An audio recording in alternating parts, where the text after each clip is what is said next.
Nous sommes à Bastogne chez Olivier Delmet qui s'occupe d'une société, je crois, qui s'appelle Trek Aventure, et son dépliant Le Monde à pied est très intéressant, mais je crois qu'il va nous en parler, lui personnellement, ce sera beaucoup mieux que moi, qui ne fait qu'écouter. Trek Aventure, c'est une agence de voyage, avant tout, spécialisée dans l'organisation de trekking, de randonnées, de niveau facile pour certaines, simple balade, marche pour découvrir un pays, et puis on a toutes les variétés, tous les échelons de difficulté, jusqu'à faire des expéditions, des ascensions dans des sommets, sur des sommets himalayens, faire des ascensions et faire des expéditions dans le fin fond de la Sibérie, dans les monts Tchersky, totalement perdus, où là on est accompagné par des spécialistes locaux, armés de carabines, parce qu'il y a des loups, des ours, et bien plus méchants encore que ça, des sangsues. Alors au départ, c'est Luxe Évasion qui est connu des Bastognards, parce que Isabelle, mon épouse, gère cette agence et vend le voyage classiquement en intermédiation, mais de plus en plus, ce voyage, nous le créons, nous le formatons. Nous allons dans les pays voir ce qui est intéressant à voir, et nous avons des correspondants un petit peu partout à présent dans le monde. Et puis dans les années 2002-2003, la passion de la montagne nous a fait ouvrir Trek Aventure. Ça fait à peu près une dizaine d'années maintenant. Et Trek Aventure, c'est justement cette passion de la randonnée et de la marche à pied en général. Un très grand classique comme le Tour du Mont Blanc, ça se prépare quelques mois auparavant, venir avec ses amis, discuter un petit peu de votre niveau physique, et comment allez-vous aborder cette randonnée de plusieurs jours, 6-7 jours de marche, est-ce que vous êtes à même de le faire? Donc on va d'abord, premièrement, l'évaluer. Ensuite, vous donner des conseils concernant le matériel.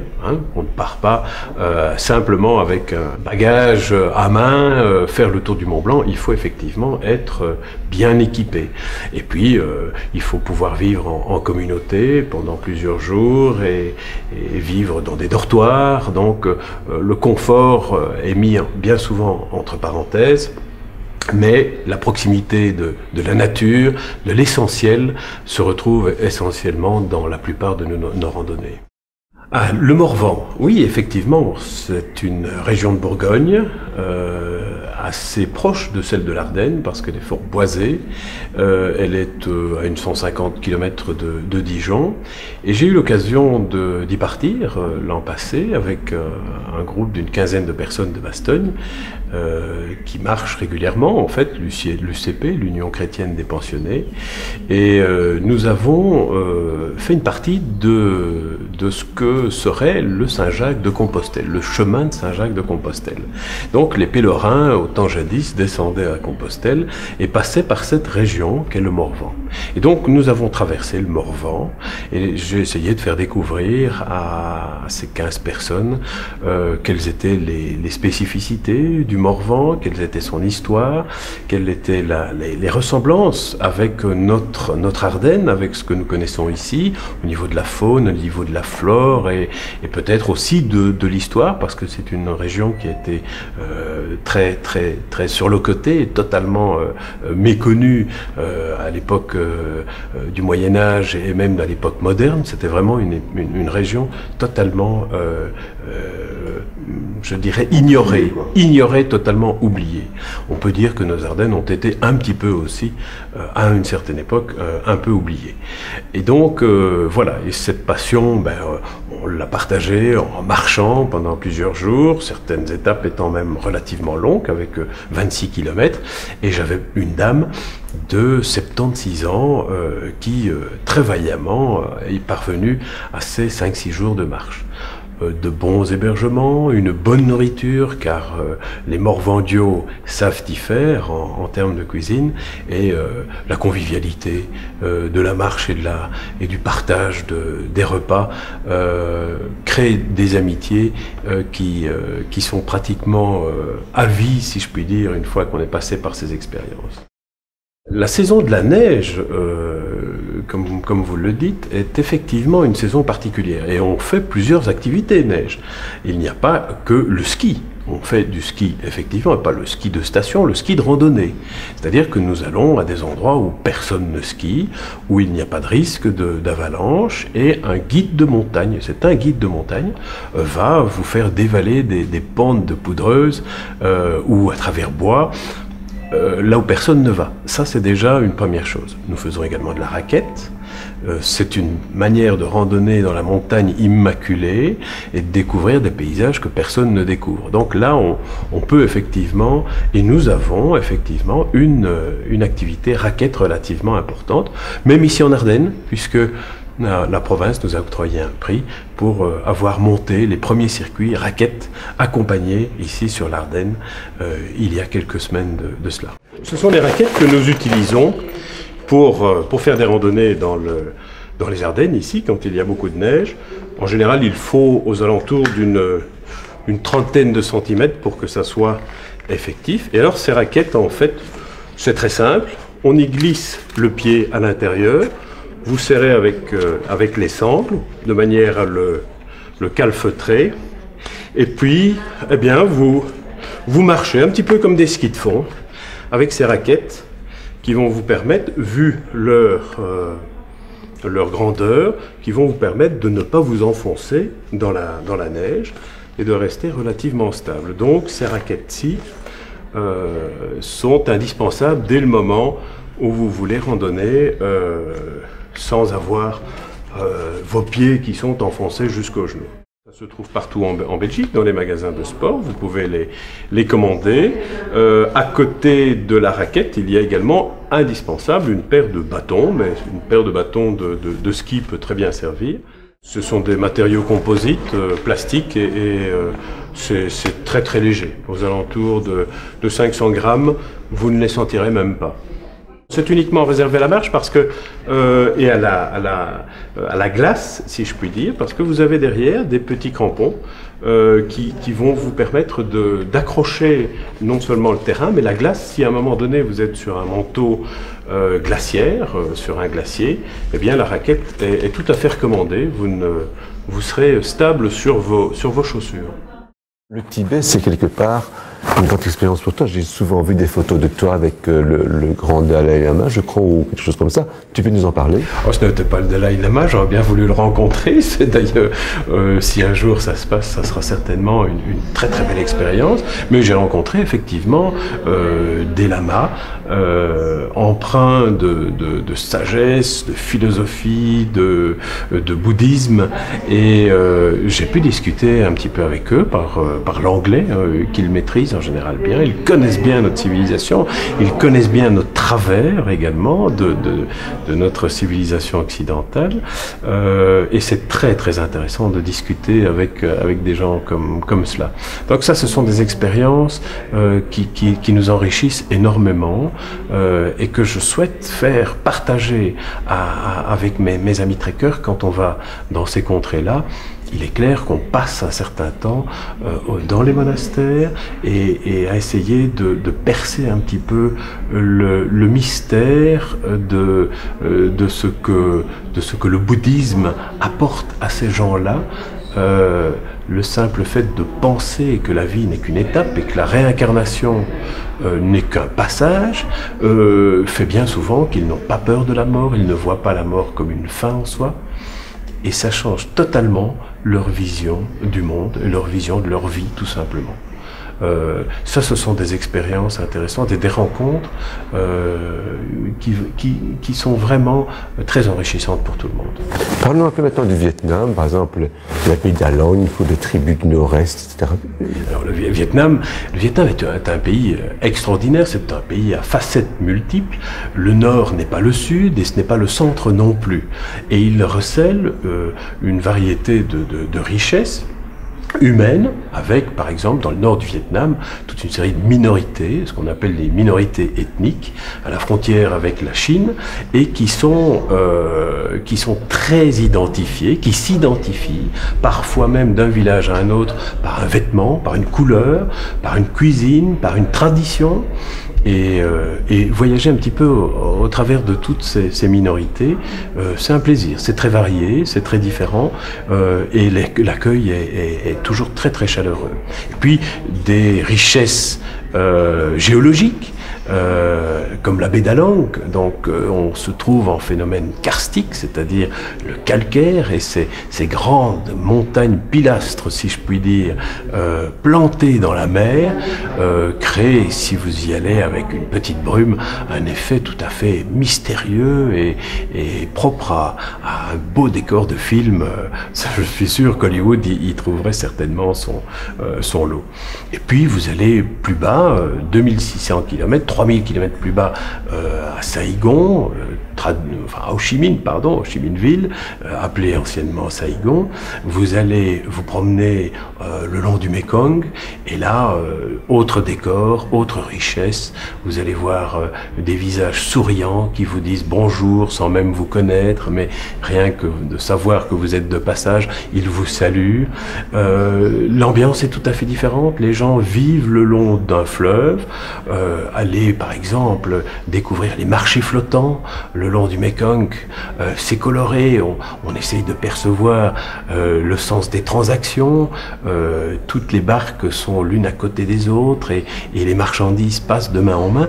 Ce sont des expériences intéressantes que nous, ici, de loin, on les ignore, mais c'est intéressant. Le principe, évidemment, d'une baie, c'est qu'elle est inondée, donc il faut la découvrir en bateau. Alors, il y a plusieurs types de bateaux. Il y a les bateaux touristiques, où il y a des groupes de 40, 50 touristes sur le bateau. Ce n'est pas ce que nous faisons.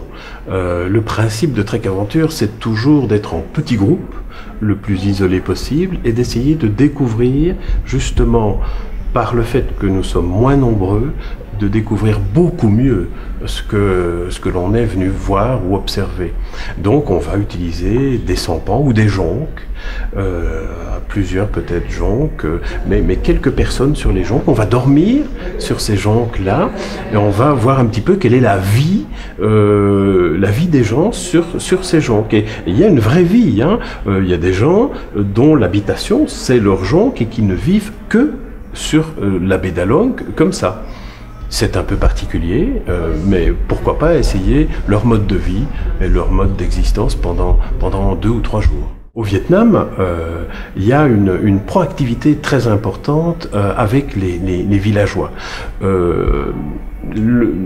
En général, les villageois ne cuisinent pas chez eux. Il y a moyen, effectivement, d'aller chez eux. Ils cuisinent dans la rue. Le repas de midi, il se prend dans la rue, parce que tout le monde cuisine dans la rue.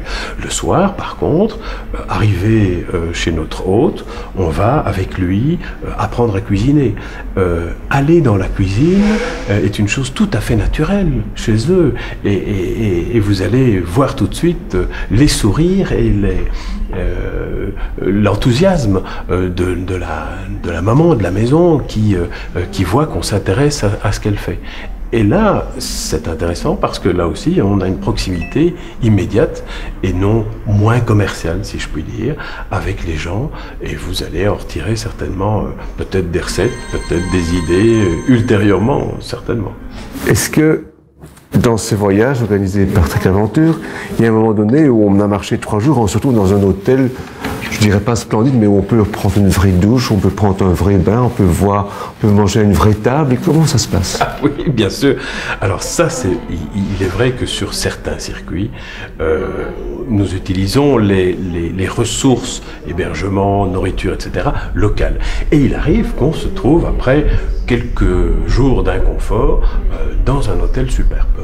J'ai plusieurs exemples en tête, notamment par exemple au Népal, et là on découvre une douche chaude, un lit douillet, une cuisine un petit peu plus raffinée, et on reprend, je dirais, je ne veux pas dire goût à la vie, mais on sait à ce moment-là ce qui nous a manqué parce qu'on a quelque chose de plus. Ça, c'est intéressant. Ce n'est pas nécessairement ce que nous recherchons, ce n'est pas le but de Trek Aventure, mais il y a quand même des moments intéressants où Trek Aventure régale ses clients. On a parlé beaucoup du Tibet, de l'Indonésie, du Vietnam, mais il y a quand même des possibilités dans le local, dans le plus proche de chez nous. Mon Dieu, l'Ardenne est ma première passion avant le Tibet, certainement, avant l'Himalaya. C'est ici que je suis né, que j'ai arpenté, étant gamin, tous ces sentiers forestiers, ces routes à vélo, et donc on a développé effectivement toute une série de programmes spécifiquement sur les Ardennes, Ardennes belges, luxembourgeoises, mais également françaises. Donc nous ne sommes pas limités, je dirais, aux alentours de Bastogne même. Donc ici, c'est effectivement notre core business, comme qui dirait. Bien souvent, nous sommes dans des réserves naturelles qui interdisent même le fait de se promener avec des chiens. Les hébergements n'aiment pas beaucoup non plus les chiens, pour d'obscures raisons, mais vraisemblablement de bonnes raisons sanitaires. Et puis, bon, pour un guide, avoir des gens, on peut les gérer, mais avoir en plus la responsabilité d'un chien, c'est beaucoup moins gérable. Donc, un guide n'apprécie pas beaucoup d'avoir un chien dans son groupe. Alors l'avenir de Trek Aventure. Trek Aventure continue évidemment à organiser, à progresser, et particulièrement dans les voyages au départ de Bruxelles ou de la Belgique.